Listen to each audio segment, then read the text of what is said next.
कुठल्याही राजकीय पक्षाशी आमचा संबंध नाही आहे। राजकीय पक्षाचे सर्वच लोक आमच्याकडे येतात, सर्वच पक्षाचे लोक येतात आणि सर्वांचाच आम्ही आदर करतो, सर्वच आमचा आदर करतात आणि कुठलाही पक्ष असेल त्यांचा आम्ही समर्थक नाही, त्यांचे विरोधक नाही, विरोधक देखील नाही आहे। सर्वांनी यावं, फक्त म्हणून यावं, कुठल्याही पक्षाचे असेल त्यांनी यावं। काँग्रेसची मंडळी येतात, बघतायत, भारतीय जनता पक्षाचे लोक येतात, त्यातही बघतायत, काही मुसलमान आपले बघतायत। हा हिंदू मुस्लिमचा मुद्दाच नाही आहे, हा मुद्दा अराजकतेचा आहे आणि अराजकता ज्या धर्मामध्ये असेल वास्तविकतेत त्या धर्मियांचीच जबाबदारी आहे की ते अराजकता त्यांनीच थांबवली पाहिजे। परंतु आमचे जे शब्द आहे त्याची क्लिप व्हायरल करून आणि गावोगावी मोठ्या मोठ्या शहरामध्ये दंगल सुरू झाले। काय कारण? असं कोणतं बयात आम्ही त्या ठिकाणी आम्ही दिलेलं दंगल करण्यासारखं? उदाहरण दिलं, जे उदाहरण सत्य आहेत ते ग्रंथात आहेत, त्याला पुरावा आहेत, प्रमाणाशिवाय आम्ही कोणते शब्द वापरलेले नाही आहेत। आणि एखाद्या व्यक्तीकडून आदर्श तुम्ही घेत असाल असं म्हणणाऱ्याला मी एक तर असं समजेल की काही म्हणले तुम्ही त्या दुसऱ्या धर्माबद्दल का बोलले। मी त्या व्यक्तीला असा प्रश्न विचारतो, तो तुझी 6 वर्षाची मुलगी एखाद्या 50 वर्षाच्या माणसाला देशील का?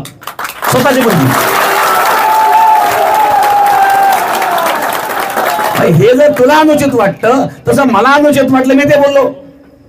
एखाद्याला ते मान्य असेल तो त्यांचा विषय। आणि म्हणून या ठिकाणी जे काही होतं ते मी स्पष्ट केलेलं आहे आणि इथून आणखी मी पुन्हा एक गोष्ट स्पष्ट करतो की पुन्हा पुन्हा मीडियाने आमच्याकडे येऊन त्रास देऊ नये।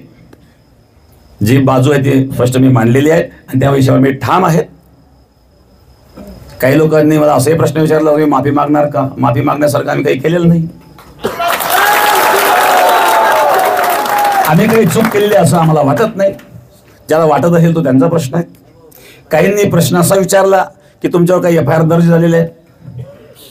डॉक्टर बाबासाहेब आंबेडकरांनी लिहिलेल्या संविधानावर माझा पूर्ण विश्वास आहे, भारत देशाच्या न्याय व्यवस्थेवर विश्वास आहे आणि जे मी काही बोललेलो आहे संविधानाने मला तो अधिकार दिलेला आहे। हिंदूंच्या देवदेवतावर कोणी काही बोलू शकतं, हिंदूंच्या साधू संतांची कोणी टिंगल करू शकतं। किती चित्रपट आहेत, अशा चित्रपटामध्ये आणि साधू संतांबद्दल निगेटिव्ह चर्चा केलेली आहे, त्यांच्यावर का तुम्ही आणि कारवाई करीत नाही?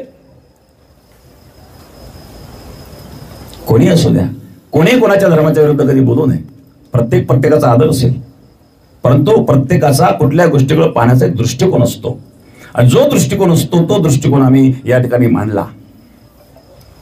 आता राहिला विषय त्याचा विपर्यास झाल्यामुळं आपला सर्व तरुण वर्ग उठून बसलाय।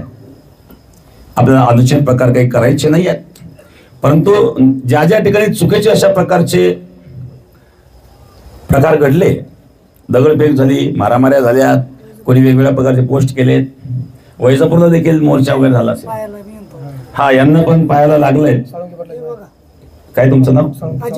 अजय पाटील साळुंके यांना पायाला लागलेत, यांना दगडफेक झाली तिथं। तर अशा प्रकारे हे प्रकार ज्यांनी केले हे अराजक तत्वाने केलेलं आहे। याला मी कोणी धर्माला जबाबदार धरीत नाही, पण त्या धर्मातले जे जबाबदार लोक आहेत त्यांची पण ती जबाबदारी आहे की अशा अराजक तत्वांना आपण आवरा आणि नाही आवरलं तर मग ऍक्शनला रिॲक्शन होणार। परंतु शांत शांत शांत एवढं उत्तेजित होऊ नका। उत्तेजित होण्याकरता मी बोलत नाही आहे। समाजामध्ये जर अशा प्रकारचे अराजक होत असतील तर आपल्याला शांततेने आंदोलन करण्याचा अधिकार संविधानाने दिलेला आहे। शांततेने आपण आंदोलन करावं, धर्माबद्दल, आपल्या संस्कृतीबद्दल, देशाबद्दल आपल्याला प्रेम असावं, कोणाला अनुचित बोलू नये। कोणी एखाद्या दुसऱ्या धर्माचा जरी असेल तर त्या व्यक्तीला सुद्धा चुकीचं आपण कधी बोलू नये आणि म्हणून आपण शांततेचा मार्ग स्वीकारावा अशाच प्रकारचा आम्ही आपल्याला आदेश देतो। कुठे अराजकता होता कामा नये, कुठे चुकीचं मेसेज जाता कामा नये, परंतु आपण आपलं कार्य जे काही आहे